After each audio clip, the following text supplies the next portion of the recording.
Wyoming foothills, 1887. While neighboring settlers threw up quick cabins before winter, Norwegian immigrant Lars Eide was still digging in late September. A 50-foot trench, 3 feet deep, snaking from the hillside straight to his hearth. His neighbors called it wasteful labor. Old Man Turner, who'd built cabins for 30 years, called him a fool. "Why waste your time digging yourself into more trouble?" they asked. Standard cabins went up in 3 weeks with thin walls and drafty construction. Quick, simple, inhabited immediately. Lars spent 2 months on his project, channeling underground air at a steady 55 degrees into his fireplace, while others relied on bitter outdoor air to feed their fires. Then November hit without warning. Temperatures plummeted to 20 below zero. Blizzards buried the valley in relentless snow. Turner's thin-walled cabin froze. Ice formed on the inside walls. Fires struggled despite constant wood feeding.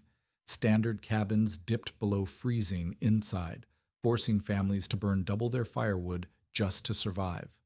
But Lars's cabin? It maintained a steady 45 degrees with a third less wood consumption.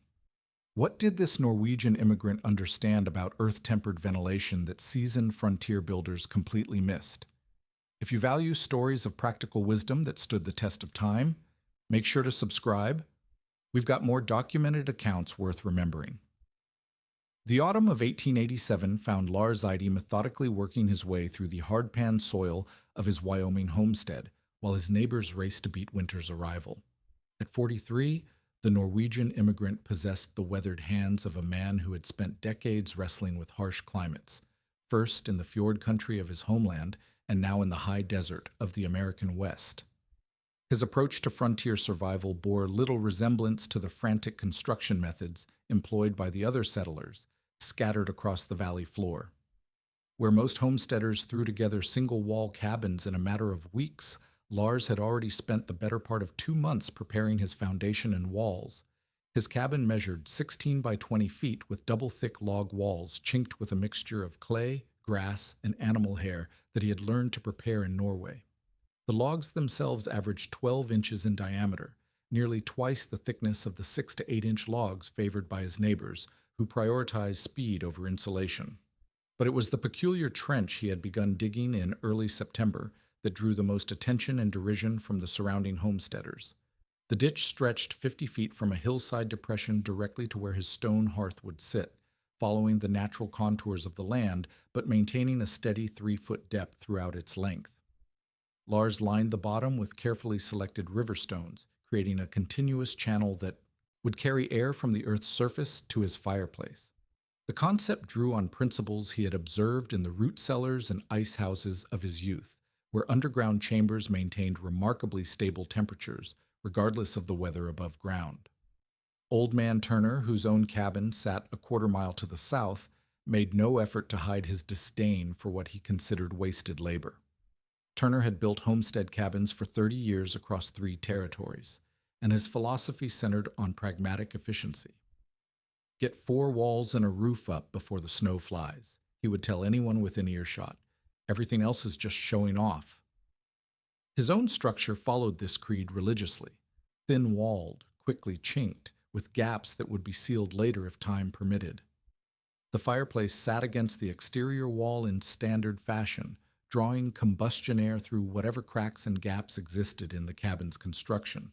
Turner's approach represented the prevailing wisdom among frontier builders. Resources were scarce, time was precious, and winter waited for no one. The philosophy emphasized immediate habitability over long-term comfort, trusting that a roaring fire could overcome any deficiencies in construction. Most cabins averaged completion times of 3 to 4 weeks from foundation to move-in, with families often occupying structures that were still being finished around them. Lars methodically continued his unusual project despite the growing chorus of criticism. He understood that his neighbors viewed his careful preparation as evidence of either inexperience or misplaced priorities. What they could not know was that he carried memories of Norwegian winters, where inadequate heating had claimed entire families, situations where the difference between survival and death measured in degrees rather than dramatic gestures. The air channel he constructed would deliver outside air to his hearth after it had been naturally tempered by its passage through the Earth. Even 50 feet of underground travel would moderate air temperature significantly, bringing 55-degree air to feed his fire instead of the sub-zero air that would soon dominate the Wyoming landscape. This earth-tempered ventilation represented a rudimentary form of what later generations would recognize as passive geothermal heating, though Lars understood it only through practical observation and inherited knowledge. The technical challenges of his system required careful attention to grade and drainage. The channel needed sufficient slope to prevent water accumulation while maintaining consistent depth to maximize earth contact. He constructed stone check dams at regular intervals to slow air movement and increase thermal transfer, techniques adapted from the drainage systems he had helped build in Norwegian mountainsides.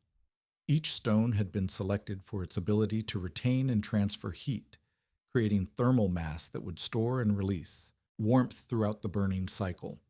His hearth design differed from standard frontier construction in several crucial ways.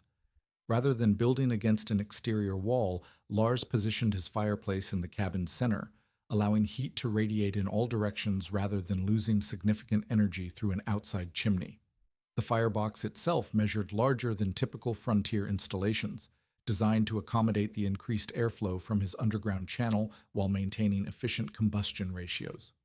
The community's skepticism intensified as September gave way to October, and Lars continued refining details that others considered unnecessary luxuries. He spent days adjusting the angle of his air intake, testing different configurations of stones within the channel, and carefully sealing joints to prevent air leaks that would compromise the system's effectiveness. Neighboring families had moved into their cabins weeks earlier, already beginning the daily routine of fire tending that would sustain them through the coming months. Turner voiced the general sentiment when he declared that Lars was digging himself into more trouble than any cabin was worth. The criticism stung not because of its harshness, but because of its universality. Every experienced builder in the valley shared Turner's assessment that the Norwegians' methods represented inexperience rather than innovation. They saw elaborate preparation where simple solutions would suffice, foreign techniques where proven American methods had served adequately for generations. Yet Lars persisted, driven by knowledge that transcended the immediate judgment of his peers.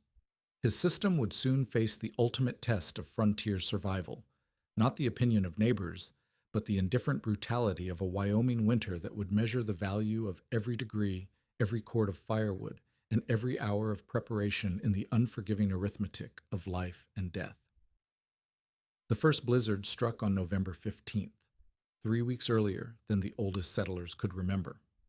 What began as scattered snowflakes at dawn had transformed by noon into a wall of white that erased the landscape beyond 20 feet. The temperature plummeted from a manageable 20 degrees to 8 below zero within 6 hours, catching every homestead in the valley unprepared for winter's sudden arrival. Turner's cabin immediately revealed the consequences of hasty construction. The single-wall logs, chinked with whatever materials had been readily available, allowed frigid air to penetrate through dozens of gaps that had seemed insignificant during the mild days of October. His fireplace, positioned against the north wall according to standard frontier practice, drew combustion air directly from outside through the natural draft created by the chimney. But at 8 below zero, this incoming air no longer provided adequate oxygen for efficient burning. Instead, it created a continuous flow of freezing, air that overwhelmed his fire's ability to warm the space. Within hours of the storm's onset, Turner found himself burning wood at twice his normal rate, yet achieving less heat than his fireplace had produced during autumn's mild evenings. Ice began forming on the interior walls wherever his breath condensed, creating crystalline patches that expanded throughout the night. The temperature inside his cabin, which had maintained a comfortable 60 degrees during October, dropped to 32 degrees despite a fire that consumed nearly a full cord of wood in 24 hours. The Hendersons, whose cabin sat on the valley's eastern slope, faced similar challenges compounded by their structure's exposure to the prevailing wind. Their hastily chinked gaps had seemed adequate during construction, but the blizzard's force drove snow directly through these openings, creating small drifts inside the cabin that refused to melt even near the fireplace. Sarah Henderson spent the night stuffing rags and clothing into cracks that revealed themselves only under the pressure of driven snow and sub-zero wind. The technical principles behind their suffering became apparent as the storm continued into its second day. Standard frontier fireplaces required approximately 400 cubic feet of air per hour to maintain proper combustion, air that traditionally entered through natural gaps in cabin construction. At normal temperatures, this incoming air required minimal heating to reach comfortable levels.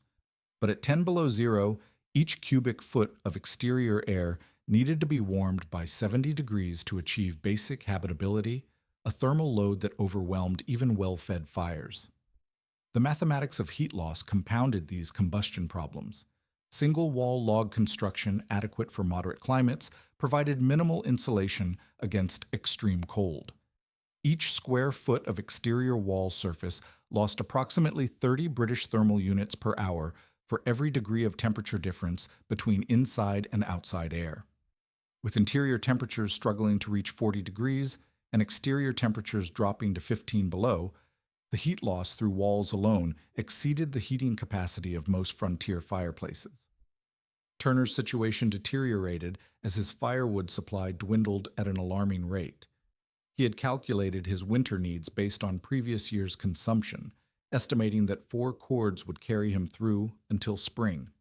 But the early blizzard's intensity forced him to burn wood at a rate that would exhaust his entire supply within 6 weeks. The physical effort of feeding his fireplace every 30 minutes throughout the night left him exhausted, yet any longer interval allowed interior temperatures to drop below freezing. Meanwhile, Lars Ida's cabin maintained remarkable stability throughout the storm's fury. The air entering his fireplace through the 50-foot underground channel arrived at a consistent 55 degrees, regardless of the sub-zero temperatures raging outside. This earth-tempered air required only 15 degrees of additional heating to reach comfortable levels, a manageable load that allowed his fire to burn efficiently while consuming significantly less wood than his neighbor's desperate efforts. The thermal mass of Lars's carefully constructed stone channel continued absorbing and releasing heat throughout each burning cycle, creating a buffer that moderated temperature fluctuations. Even when he allowed his fire to burn low during the night, the stored heat in the stone maintained airflow at temperatures that supported easy rekindling come morning. His double-wall construction, with its thick chinking and careful attention to gap elimination, retained this efficiently produced heat rather than allowing it to escape through construction defects. By the storm's third day, the contrast between the two approaches had become undeniable. Turner's cabin registered 18 degrees on his mercury thermometer, cold enough that water left in containers overnight froze solid. His hands had become so stiff from the constant cold that splitting kindling required tremendous effort, yet he dared not let his fire die completely for fear of being unable to relight it in such conditions. The physical stress of maintaining minimal warmth was consuming his strength at an alarming rate.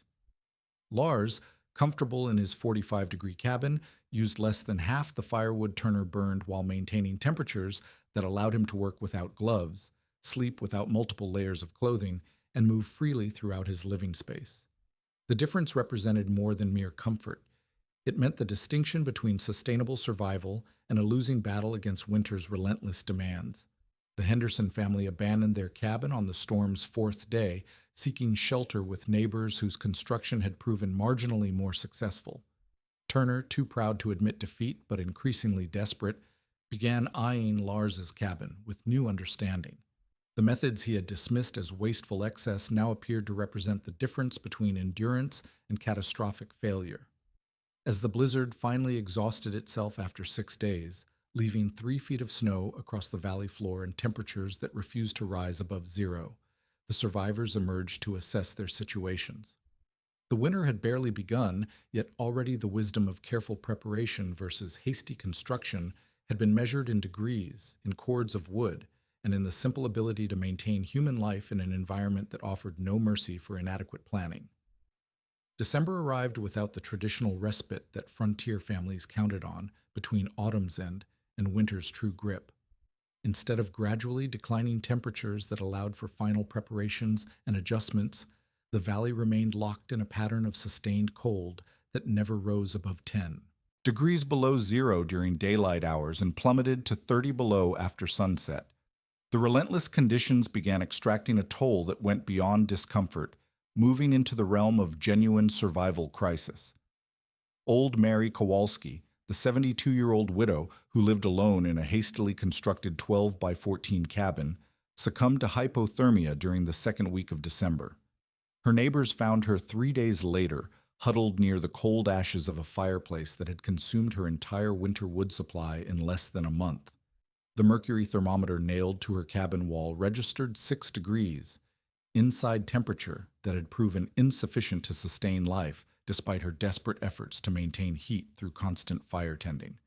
The Kowalski tragedy forced a harsh reckoning among the valley's settlers regarding their construction methods and fuel consumption rates. Turner's own situation had become increasingly desperate as his carefully calculated wood supply dwindled at an unsustainable pace. His daily consumption now averaged nearly half a cord, a rate that would exhaust his remaining stores by mid-January, leaving him defenseless against 2 months of winter's worst weather. The mathematics were unforgiving. His single-wall construction and inefficient heating system had created a death sentence that could only be delayed, not avoided. The Henderson family had moved in with the Murphys after their cabin became uninhabitable, but this arrangement merely concentrated the heating burden rather than solving it. 2 families crowding around a single inadequate fireplace consumed wood at nearly double the rate while achieving only marginal improvement in living conditions. The Murphy cabin, built to the same hasty standards as most valley structures, struggled to maintain 20-degree interior temperatures even with continuous feeding of their combined wood supplies. Samuel Chen, the Chinese immigrant who had staked his claim on the valley's south-facing slope, attempted to solve his heating crisis through desperate improvisation. He sealed every gap in his cabin walls with a mixture of mud, snow, and horse manure, creating an airtight environment that eliminated heat loss through construction defects. But this solution created new problems. Without adequate ventilation, his fireplace produced dangerous levels of carbon monoxide while burning inefficiently in the oxygen-depleted air. Chen managed only 3 days with this arrangement before smoke inhalation forced him to reopen gaps that immediately restored the heat loss problems he had tried to eliminate. The technical challenges facing the valley's settlers had moved beyond simple comfort into questions of basic survival physiology. Human beings required interior environments of at least 40 degrees to maintain core body temperature during prolonged exposure, yet most cabins struggled to achieve 30 degrees despite maximum heating efforts. The gap between achievable and necessary temperatures widened each day as exterior conditions remained locked in the sub-zero range. Firewood scarcity compounded these thermal challenges in ways that created cascading failures throughout the community. Trees suitable for burning had been systematically harvested throughout the autumn months, forcing settlers to venture increasingly far from their cabins to find adequate fuel. The physical effort of cutting, hauling, and splitting wood in sub-zero conditions consumed calories and energy that malnourished bodies could not spare, while the time spent away from fires allowed cabin temperatures to drop to levels that required even more wood to restore. Lars watched these desperate struggles from the warmth of his efficiently heated cabin, where his earth-tempered ventilation system continued providing 55-degree combustion air, regardless of the brutal exterior conditions. His daily wood consumption averaged 1/8 of a cord, sustainable through even the harshest winter, while maintaining interior temperatures that allowed normal activities without protective clothing. The thermal stability his system provided meant that brief absences for necessary outdoor work did not create heating crises upon his return.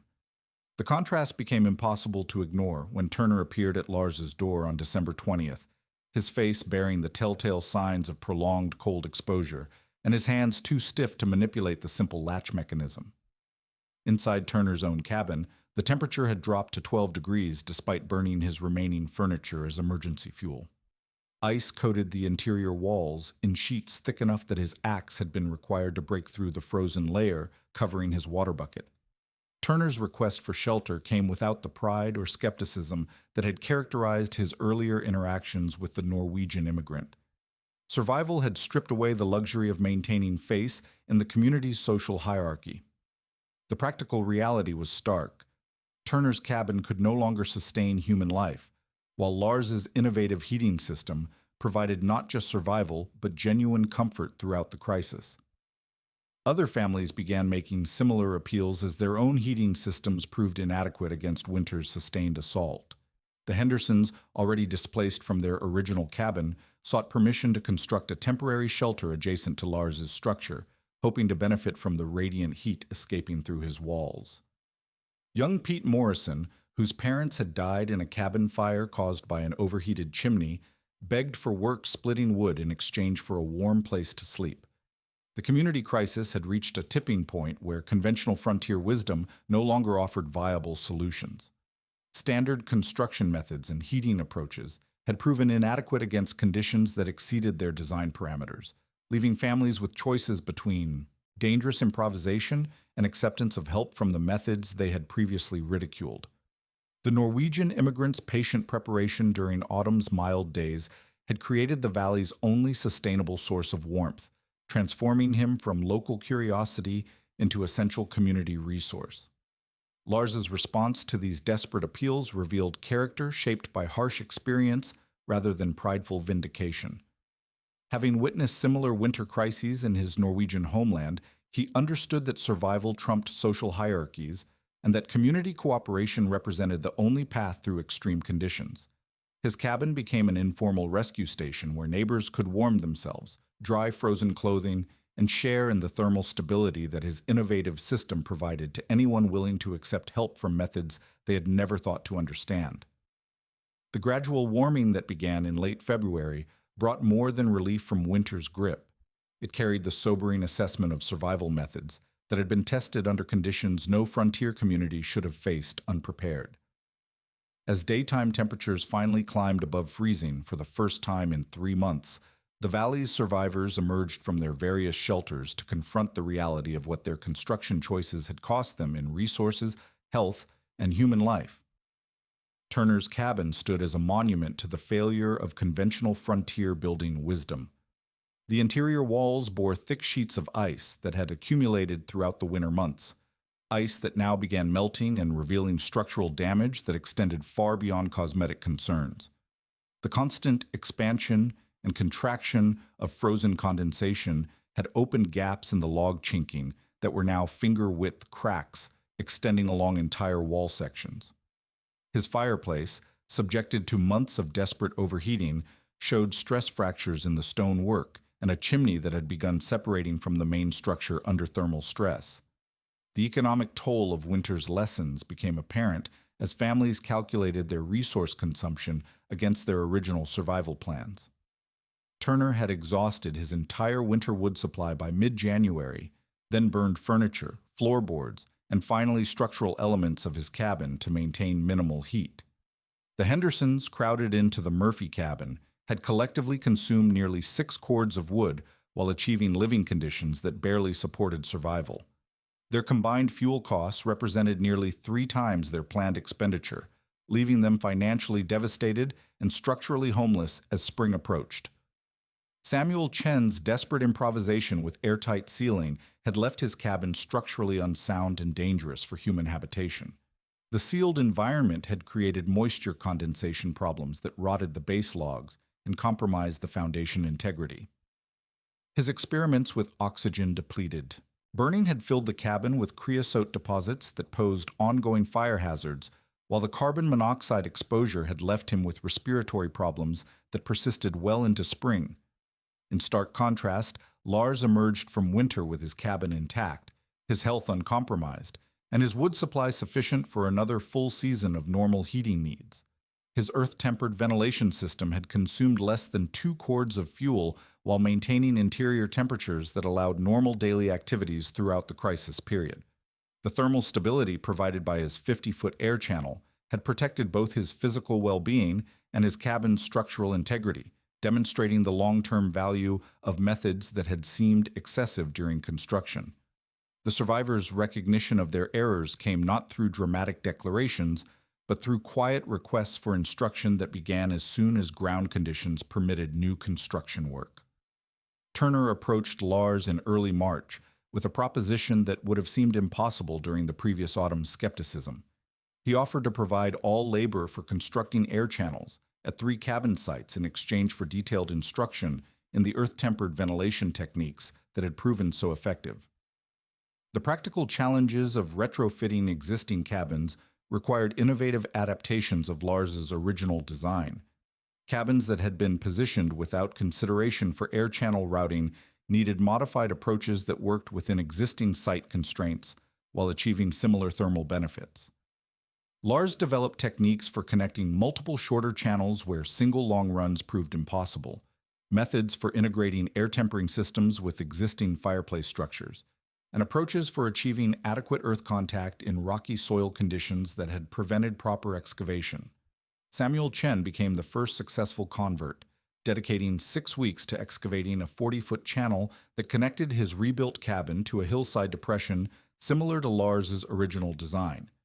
The technical requirements proved demanding, maintaining proper grade for drainage while achieving maximum earth contact, selecting stones that provided adequate thermal mass while allowing unrestricted airflow, and creating junction points that prevented heat loss while allowing system maintenance access. The Murphy family, whose cabin had sheltered the displaced Hendersons throughout winter, invested in a more comprehensive rebuilding project that incorporated earth-tempered ventilation from the foundation level. Their new construction featured double wall techniques adapted from Lars's Norwegian methods, with 12-inch gap filled with a carefully prepared mixture of clay, grass, and wood chips that provided insulation values far exceeding standard frontier construction. The integrated air channel system included multiple intake points that could be adjusted based on seasonal wind patterns and temperature conditions. By summer's end, 7 cabins in the valley featured some variation of earth-tempered ventilation systems, each adapted to local site conditions while incorporating the fundamental principles that had sustained Lars through winter's worst assault. The construction techniques spread through informal instruction networks as families shared successful modifications and troubleshooting approaches that improved system performance under varying conditions. The community's transformation extended beyond individual heating solutions to encompass broader changes in construction philosophy and resource planning. Settlers who had previously prioritized speed and minimal investment began calculating long-term costs that included fuel consumption, structural durability, and survival reliability under extreme conditions. The recognition that initial construction investments could determine winter survival prospects fundamentally altered decision-making approaches throughout the region. Regional builders and territorial authorities began documenting the earth-tempered ventilation methods that had proven so successful during the crisis winter. These records provided technical specifications that allowed systematic implementation rather than trial-and-error adaptation, spreading the techniques beyond individual instruction networks to become established components of frontier construction knowledge. The documentation process captured not only the basic principles, but also the site-specific modifications that made the systems practical under varying geological and climatic conditions. Turner's own conversion became perhaps the most significant validation of Lars's methods. The man who had most vocally dismissed earth-tempered ventilation as wasteful excess now served as its most enthusiastic advocate, sharing his own winter experiences as cautionary examples while promoting construction approaches that prioritize survival over convenience. His rebuilt cabin incorporated advanced variations of the air channel system, including thermal storage features that extended heating efficiency throughout daily temperature cycles. The techniques that had sustained Lars Eide through the brutal winter of 1887 continued evolving throughout the following decades as new settlers arrived in the Wyoming foothills, carrying word of the Norwegian immigrants' remarkable heating innovations. By 1895, territorial building inspectors documented 43 cabins and homestead structures, incorporating variations of earth-tempered ventilation systems, each adapted to local conditions, while maintaining the fundamental principles that had proven so effective during that first crisis winter. The spread of these methods followed practical rather than academic channels, transmitted through the informal networks of survival knowledge that connected frontier communities across vast distances. Traveling craftsmen carried technical specifications from valley to valley, while territorial mail routes distributed hand-drawn diagrams and construction notes that allowed systematic replication of successful heating systems. The documentation process captured not only basic air channel principles, but also the site-specific adaptations that made earth-tempered ventilation practical under varying geological conditions. Regional variations emerged as builders adapted Lars's original 50-foot trench design to accommodate different terrain and climate challenges. Mountain communities developed shorter, steeper channels that maximized earth contact in areas where permafrost limited excavation depth. Prairie settlers created longer, more gradual systems that took advantage of extensive flat terrain while providing thermal mass sufficient for extreme temperature swings. Desert homesteaders modified the approach to provide cooling during summer months while maintaining winter heating capacity, creating year-round climate control through the same basic principles. The economic advantages of earth-tempered ventilation became increasingly apparent as fuel costs rose throughout the 1890s. Families using traditional heating methods averaged 4 to 6 cords of firewood consumption during normal winter seasons, while those with properly constructed air channel systems maintained comfortable temperatures with 2 to 3 cords. The fuel savings represented substantial economic benefits in regions where wood required long-distance hauling or purchase from commercial suppliers, making the initial construction investment economically justified within 2 to 3 heating seasons. Technical refinements continued as builders gained experience with long-term system maintenance and performance optimization. Stone selection techniques evolved to emphasize materials with high thermal mass and durability under repeated freeze-thaw cycles. Channel design incorporated improved drainage features that prevented ice formation while maintaining consistent airflow throughout winter months. Junction systems between air channels and fireboxes developed standardized approaches that maximized heat transfer while allowing access for cleaning and repair. Lars himself remained actively involved in system development and instruction until his death in 1906, by which time earth-tempered ventilation had become an established component of frontier construction knowledge throughout the Rocky Mountain region. His personal reputation extended far beyond the original Wyoming Valley community, drawing correspondence from builders and homesteaders across multiple territories seeking technical guidance for challenging installation conditions.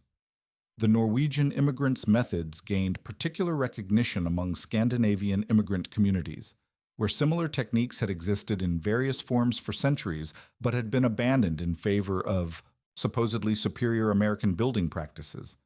The validation of traditional knowledge through frontier testing encouraged renewed interest in old-world construction methods that emphasized energy efficiency and structural durability over speed and minimal investment. Military engineers stationed in frontier posts began incorporating earth-tempered ventilation principles into official construction specifications after observing the superior performance of civilian structures using these techniques.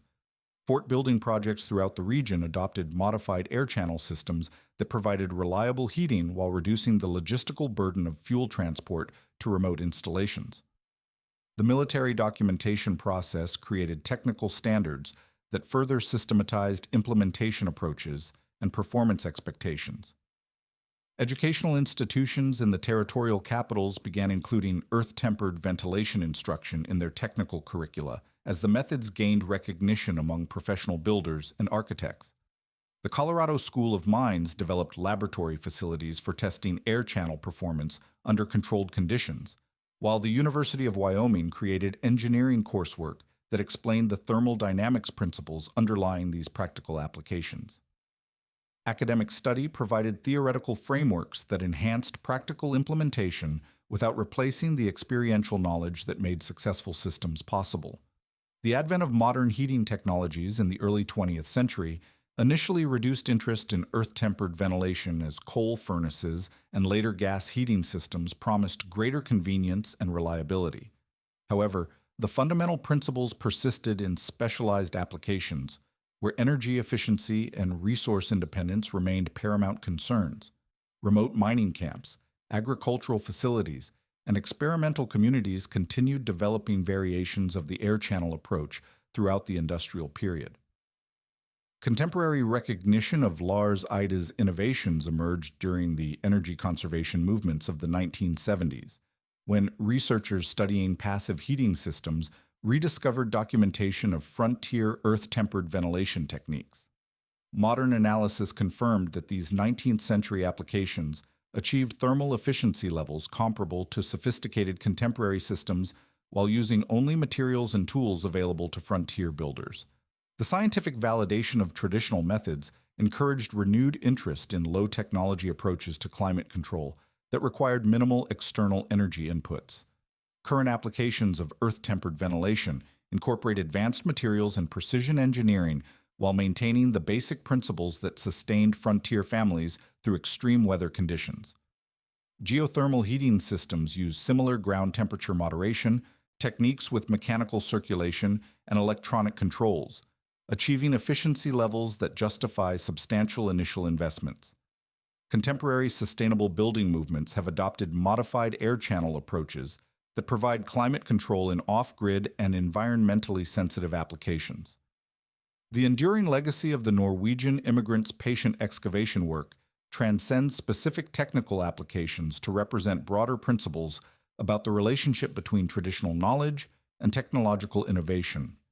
His story demonstrates how survival challenges often require solutions that synthesize established wisdom with local adaptation, creating approaches that serve immediate needs while establishing foundations for long-term development. The methods that sustained one frontier community through a crisis winter became stepping stones toward understanding principles that continue supporting human comfort and survival in challenging environments more than a century later.